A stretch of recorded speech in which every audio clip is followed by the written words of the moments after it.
Conversations across time. Conversations across time. Conversations across time. Conversations across time. Conversations across time. Conversations across time. Conversations across time. Conversations across time. Conversations across time. Conversations across time. Conversations across time. The show you're about to see, I portray Pope Clement VII. Also on the panel with me for this show will be Eleanor of Aquitaine and Sun Tzu, who wrote The Art of War.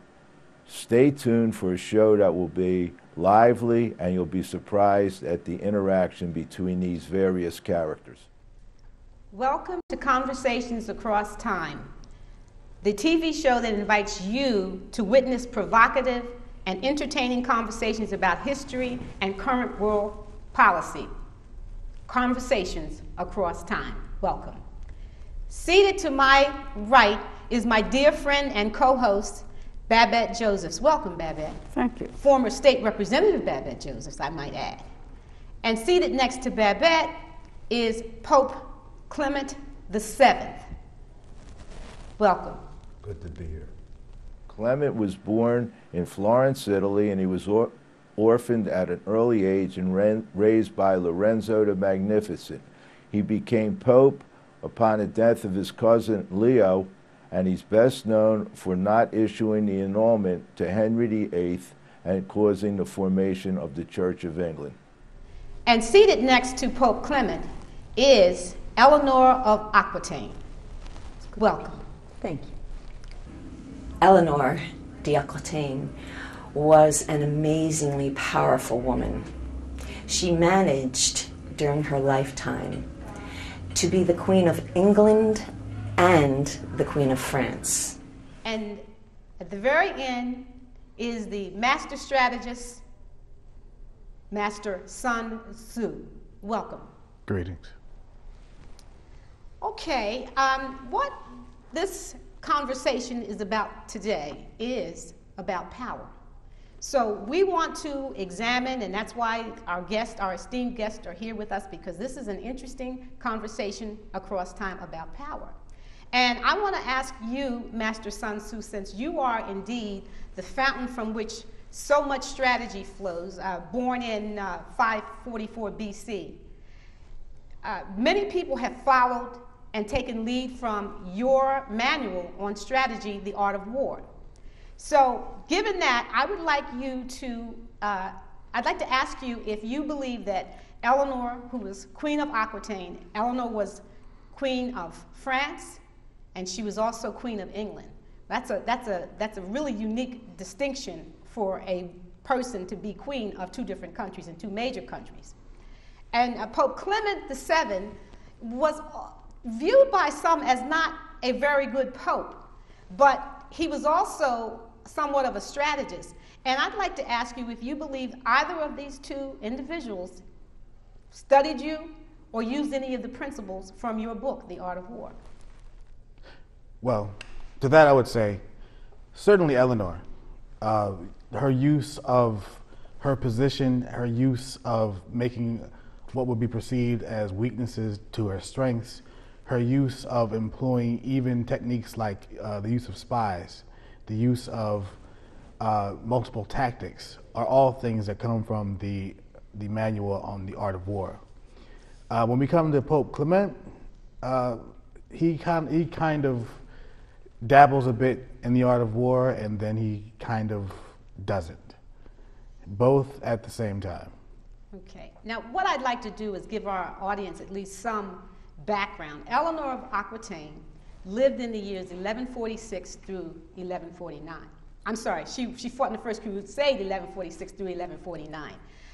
Eleanor was, she became the owner of a large piece of property called the Aquitaine upon her father's death. She was 15 years old, and she was the most desirable woman in all of Europe because not only was she beautiful, but also she owned a lot of real estate. and she fought in the Second Crusades, and she actually sought an annulment from her husband, Louis, who was King of France. And 2 weeks after she got the annulment, she married Henry, who became Henry II, King of England. Pope Clement, on the other hand, was an interesting person because he was a scholar. He was someone, first of all, he was a Medici, and we cannot overlook the fact that he was the second Medici Pope. He was a power broker, and he actually orchestrated to have Adrian VI become Pope, and he was his cardinal, and he was an excellent cardinal. And he then had Adrian become Pope, and Adrian was the tutor of Charles, and Charles was the Holy Roman Emperor. Now, a lot of people don't understand because the Holy Roman Emperor was a military, that was actually a military station, and the Pope was concerned with clerical things. But you can understand that because he engineered for Adrian to become Pope, and he knew that Adrian had been Charles's tutor. So you can see that what he was doing behind the scenes as a cardinal was very strategic because he was putting the military and he was also putting the political in place. When Adrian died, Clement became king. So Pope. Became Pope. Oh, I'm so sorry. He became Pope. And it's important for us to understand that because there are some questions about Clement as a Pope. And I would ask Pope Clement, you were not thought of as a good Pope. In fact, listed as one of the 7 worst Pope. Would you like to expound upon that at all? Yes. It depends on who is using the criteria to determine what a good pope is. If you are using purely religious criteria, I don't think I was a great pope because I lost a lot of converts to Lutheranism, and I also was not very agreeable to having Henry VIII of England have his marriage annulled, so he left the church. However, as a political pope, I think I was outstanding. I preserved the Italian city-states. I particularly made sure that Florence, my hometown, and my family, the Medicis, were not touched by Charles V and by the conquerors. And I preserved the integrity of the Italian state. I didn't let it get overrun by the Habsburgs. And I set the stage for the unification of Italy 2 centuries later. So in the political field, I think I was an outstanding pope. You can question me as a pope in the religious sphere. Well, I suppose if you think that being a good pope has got to do with the quantity of people who are Christian, if you think about quality, maybe you come to a different conclusion. Why should more souls be better than fewer souls? We have the true steps to heaven and to the Almighty. The other religions don't, even though Lutheranism, which I didn't oppose strongly enough, but Charles V did, also believes in Jesus as the Savior. They still don't have the correct steps to reach heaven and to reach a better life. Only we have the correct steps. I'm sorry I lost those people. You know what I think is interesting? When we view, during the time of your papacy, that Rome was sacked, it just sounds a little strange to my ears to think about the fact that as the Pope, and Vatican City is in Rome, that Rome could be sacked and we could not view you as not being a good leader. Well, 2 things. Number one, I regret that, and if I had paid more attention to Sun Tzu's Art of War, maybe I could have prevented it. I do regret it, and in fact, this very beard that you see on me now was grown because of the sorrow I felt for the pillage and sacking of Rome. I would not have this beard. No other pope before me ever had a beard. I grew this beard because I felt so bad about the sack, and it's my penance. This beard is my penance. I'm sure it hurt you a lot, but they didn't sack Florence, and that's what you cared about. I mean, the audience has to understand that. You're a Medici. You're the second Medici Pope, and of course, the center for the Medici family and the Medici empire, banking empire, was Florence. So I think that makes an excellent point. Florence wasn't sacked. I did my job. That was my number. If I had to choose between Florence and Rome, I would choose Florence. That's my heritage, much like that's my family, much like the current day mafia, the family comes first. However, the moral law of the people is supposed to be your first concern when waging war. And I'm wondering how Queen Eleanor feels about that as a devout Catholic. Well, I am not in agreement with Pope Clement. I feel as though he let many people down, many of his people, as believers. But I do understand. I do. It's something that that's hard to explain, but I understand his strategy being one that Sun Tzu, I studied you, and I'm aware of, he's a very brilliant man, and so there are two sides, there are three sides to everything. And I guess what we're looking at is Pope Clement, you were an excellent cardinal. I mean, the things that you orchestrated while as cardinal, which is why, of course, Adrian became the Pope. And you, in fact, crowned Charles as the Holy Roman Emperor. And he was only 19 years old. You engineered those things. I find it just so hard to believe that you overlooked what was going to happen to Rome. I did overlook it, and I regret it. That's why I have this beard. However, my first priority was Florence, my family, my uncle Lorenzo, the Magnificent, who raised me and tutored me and schooled me. I was an aide to his son, Leo X. I was a great aide, but all of us, all of the family, all of the Medicis, Florence, and our family's interests came first. Which, as you pointed out, is not unlike the mafia. Well, also, Florence, though, was the cultural and artistic capital of Europe, of the world, of the known world then, at least known to Europeans.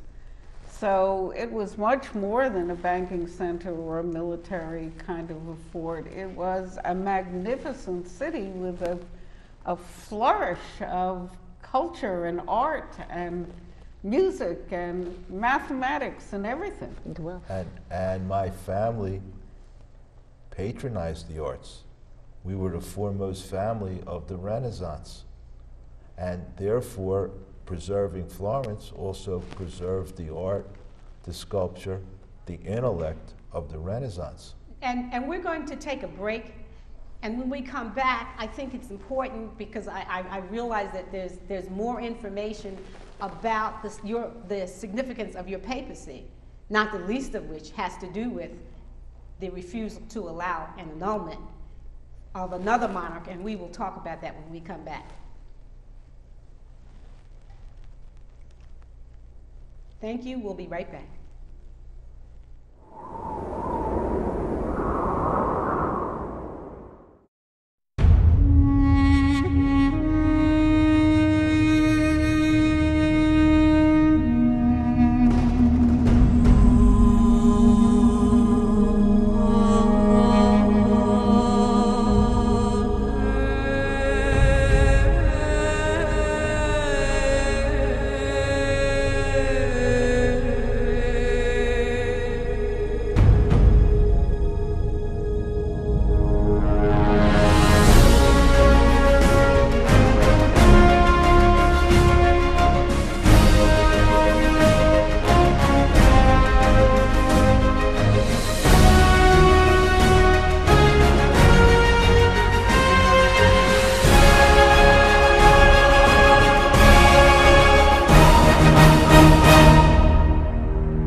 Across Time.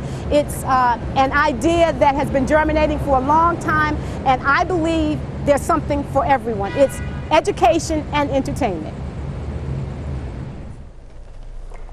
Welcome back to Conversations Across Time. Just before the break, I said to Pope Clement that I wanted to talk about something that he's probably most remembered for, best remembered for, and that is that Pope, you were the Pope who refused to grant an annulment to Henry VIII. And for those in the audience who do not understand the significance of that, first of all, Henry VIII was the King of England. He wanted an annulment so that he could marry Anne Boleyn. And he was married to Catherine of Aragon. Now, he was a very devout Catholic. And of course, England was a major power at that time.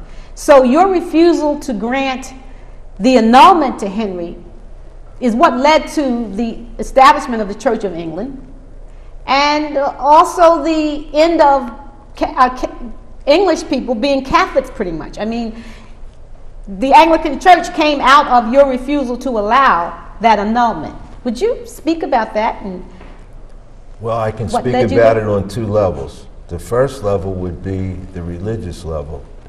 I could find nothing in canon law that would grant me the power to annul a legitimate marriage. And therefore, I had to keep the marriage intact, even though Henry wanted a male heir and he wanted to get rid of Catherine. However, there was a much more important reason. At the time that the annulment was requested by King Henry of England, we were in a major battle between France and the Holy Roman Empire and its leader, Charles V. And even though I had originally sided with Francis I of France, I was afraid that the country would be overrun, and my major goal was to protect Florence and Italy. And Charles' aunt was Catherine. And that Catherine of Aragon, who was Henry's wife. Right, and was Henry's wife. Therefore, and she did not want the marriage annulled, that's correct. And therefore, for political reasons and to placate Charles, who was as devout a Catholic as Henry, I decided not to annul the marriage. And of course, the church, the entire island of England, and Henry was a good Catholic, but I had to no more. No more. Now, I'd like Queen Eleanor, I want you to at least participate in this because you were able to get an annulment. Yes, I was. And look at how proud she is of that. well, I mean, that was a significant Would you thing. not be proud also? Absolutely. And I think what the audience needs to understand is when you got the annulment from Louis, you actually were able to retain your land so that when you married Henry II of England, you took that land with you. Now you heard Pope Clement suggest that the annulment would have been in violation of the law, of the canonical law, yet you got an annulment. Now, how did that happen? The Pope at the time was very lenient, I'm guessing. I had gone on the Second Crusade with Louis, and on my way back, we came back separately. But you were a remarkable woman. You actually fought in the Second Crusade. Merci. And you asked for an annulment. Usually it's the husbands who ask. In this case, it was reversed. Your husband didn't particularly want the marriage annulled, but you did, and you prevailed. This is true. So you learned something maybe from Sun Tzu. Absolutely. Perhaps you varied your tactics and used what you had to your advantage. I learned a great deal from you, from your war strategy. And it doesn't help to be the richest woman in No. the known world either. No. Your lands were almost as big as present-day But that France. was, yes, Aquitaine. But that was before I married Henry. And then, of course, then I had a lot of land. Yes, I in did. 2 continents. Well, I on the did. continent and on But the there British was a Isles. great payment I paid. Well, you had 8 children. Oui. I would like to say, Queen, one of the things that as a child I was most intrigued by, we have cinema, we have film, and there was a very great actress who portrayed you on screen. And to see if anyone, of course I'm speaking of the wonderful film, The Lion in the Winter, and if anyone were to see that film, it gives some idea of just what a tactician you were. And a credit to Master Sun Tzu, because one of the things that we can't overlook, Pope Clement, is that you did seek advice from Machiavelli. And Machiavelli, Master Sun Tzu, as everyone knows, followed your principles and actually wrote a treatise which followed the principles that he learned from studying You're referring to the prince. I'm referring to the prince, yes. Yes. And so here Clement had the benefit of having Machiavelli as an advisor.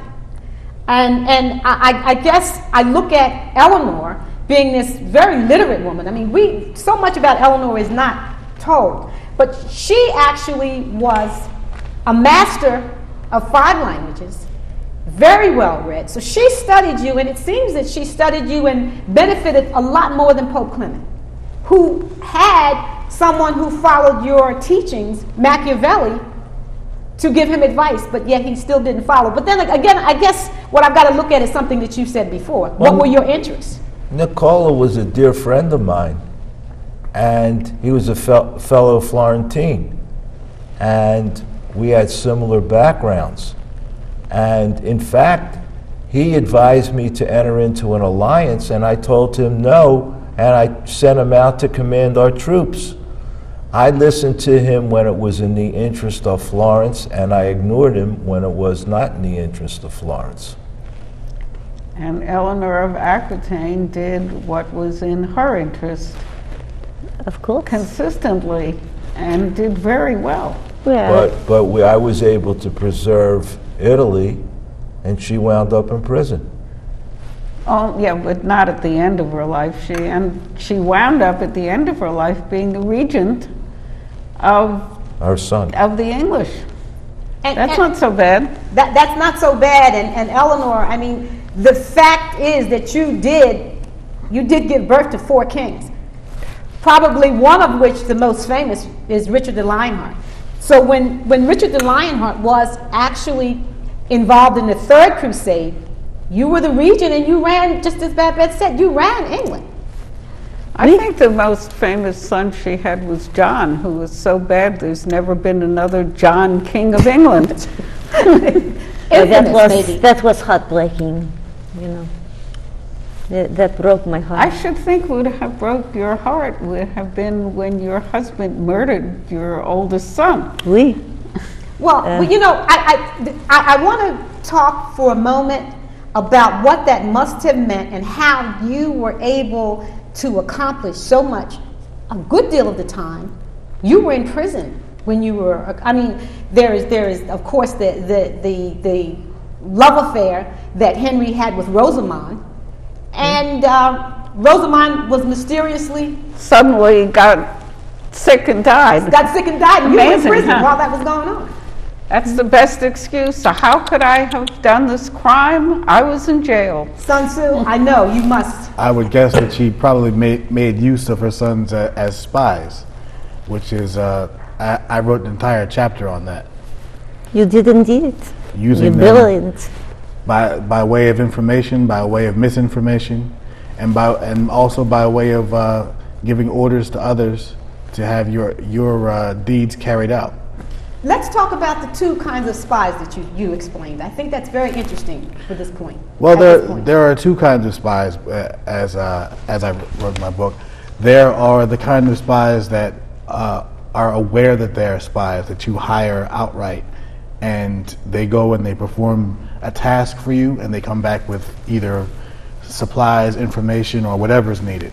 And then there's the other kind of spy, which is your more unwitting spy, where if, say, Eleanor and I had a purpose to trick you into believing something, we might, say, have a conversation in front of Babette, giving all kinds of misinformation, and then Babette would come to you and tell you the misinformation, and then you would think that we were planning to do things that perhaps we were not. And the thing that's interesting about that is because you would do it through using Babette, who would unwittingly give me bad information, and because I trust her implicitly, I would be prone to believe it because it's coming from her. And the fact is that the two of you would have manipulated a conversation for just that purpose. And more importantly, she believes that she's giving you I do believe that Republicans vote on Tuesday and Democrats vote on Wednesday. That's what you said. Yes.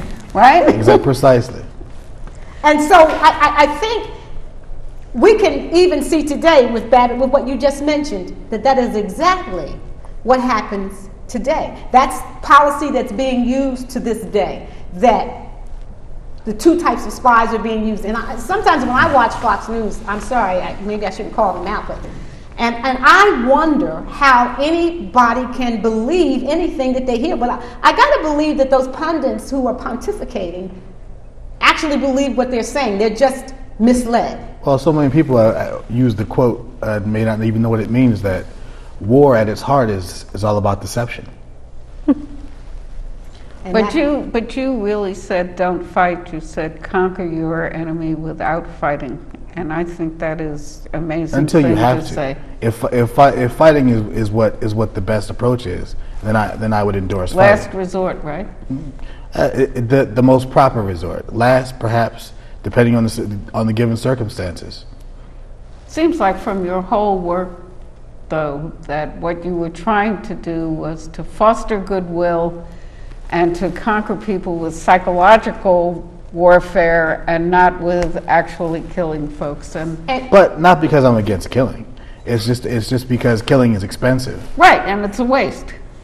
It's a waste of resources. It's a waste of manpower, unless you have no other resource, or your enemy is so weak that battling him will not cost you very much. Then why not?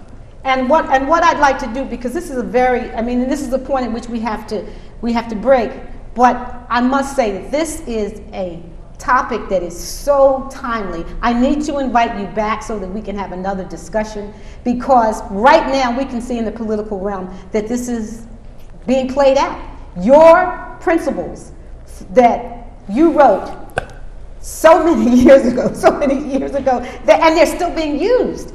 And being used unabashedly. And there are some leaders right now who are definitely playing out of your handbook. So I'm going to, if I can, impose upon you, invite you back so that we can take up this discussion again. And I thank you so much. This has been Conversations Across Time. And as you see, we end our program once again saying we need to talk more. So hopefully these wonderful guests will indulge us and come back so that you can hear more about principles that date back millennia. And this has been Conversations Across Time. Thank you, and good night. Conversations across time. Conversations across time. Conversations across time. Conversations across time. Conversations across time. Conversations across time. Conversations across time. Conversations across time. Conversations across time. Conversations across time. Conversations across time. Conversations across time. Conversations across time. Conversations across time. Conversations across time. Across time. Conversations across time. Conversations across time. Conversations across time. Conversations across time. Conversations